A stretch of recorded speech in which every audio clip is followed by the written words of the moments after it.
നിർണായക ഘട്ടങ്ങളിൽ പാർട്ടിയെ പിന്നിൽ നിന്ന് കുത്തുന്ന ഡോക്ടർ ശശി തരൂർ എംപിക്കെതിരെ കൂടുതൽ കോൺഗ്രസ് നേതാക്കൾ രംഗത്ത് വരുന്നതിനിടെ തദ്ദേശ തെരഞ്ഞെടുപ്പ് പ്രചാരണത്തിൽ നിന്നും വിട്ടുനിന്ന് എംപി.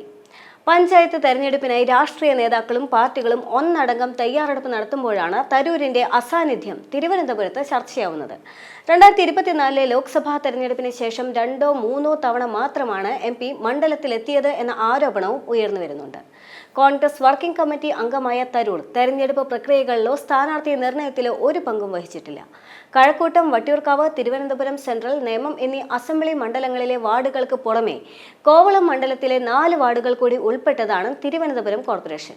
ഇതുകൂടാതെ പാറശാല, നെയ്യാറ്റിൻകര, കോവളം എന്നീ നിയമസഭാ മണ്ഡലങ്ങളിലെ മുനിസിപ്പാലിറ്റി, ബ്ലോക്ക് പഞ്ചായത്ത്, ഗ്രാമപഞ്ചായത്ത് വാർഡുകൾ കൂടി ഉൾപ്പെട്ടതാണ് തിരുവനന്തപുരം ലോക്സഭാ മണ്ഡലം.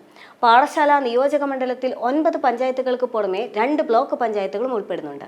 നെയ്യാറ്റിൻകര മണ്ഡലത്തിൽ 1 മുനിസിപ്പാലിറ്റിയും 5 പഞ്ചായത്തുകളും 2 ബ്ലോക്ക് പഞ്ചായത്തുകളും, കോവളത്ത് 6 പഞ്ചായത്തുകളും 1 ബ്ലോക്ക് പഞ്ചായത്തും ഉൾപ്പെട്ടിട്ടുണ്ട്.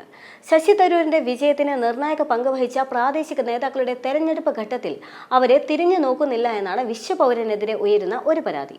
കോർപ്പറേഷനിലെ 100 വാർഡുകളിലേക്കുമുള്ള സ്ഥാനാർത്ഥി നിർണയം കെ മുരളീധരന്റെ നേതൃത്വത്തിൽ ഏതാണ്ട് 80% പൂർത്തിയായി കഴിഞ്ഞു. കാര്യമായ പ്രതിഷേധങ്ങൾ ഇല്ലാതെ സ്ഥാനാർത്ഥി നിർണയത്തിൽ മേൽക്കൈ നേടിയത് മുരളീധരന്റെ അനിതര സാധാരണമായ കഴിവും പരിശ്രമവും കൊണ്ടാണ് എന്ന് കോൺഗ്രസ് നേതാക്കളും അണികളും ഒന്നടങ്കം പറയുന്നുമുണ്ട്. കോർപ്പറേഷൻ തനിക്ക് വേണ്ടപ്പെട്ട സ്ഥാനാർത്ഥികളുടെ ലിസ്റ്റ് പോലും തരൂർ നൽകിയില്ല എന്നാണ് ജില്ലാ കോൺഗ്രസ് നേതാക്കൾ അറിയിച്ചത്. പാർട്ടിയുടെ പ്രധാന പരിപാടികളിൽ ഒന്നും തന്നെ പങ്കെടുക്കാതെ ഇന്ത്യൻ രാഷ്ട്രീയത്തിലെ കുടുംബാധിപത്യത്തെപ്പറ്റി ലേഖനം എഴുതുന്ന തിരക്കിലാണ് അദ്ദേഹമെന്നും നേതാക്കൾ കുറ്റപ്പെടുത്തുന്നുണ്ട്.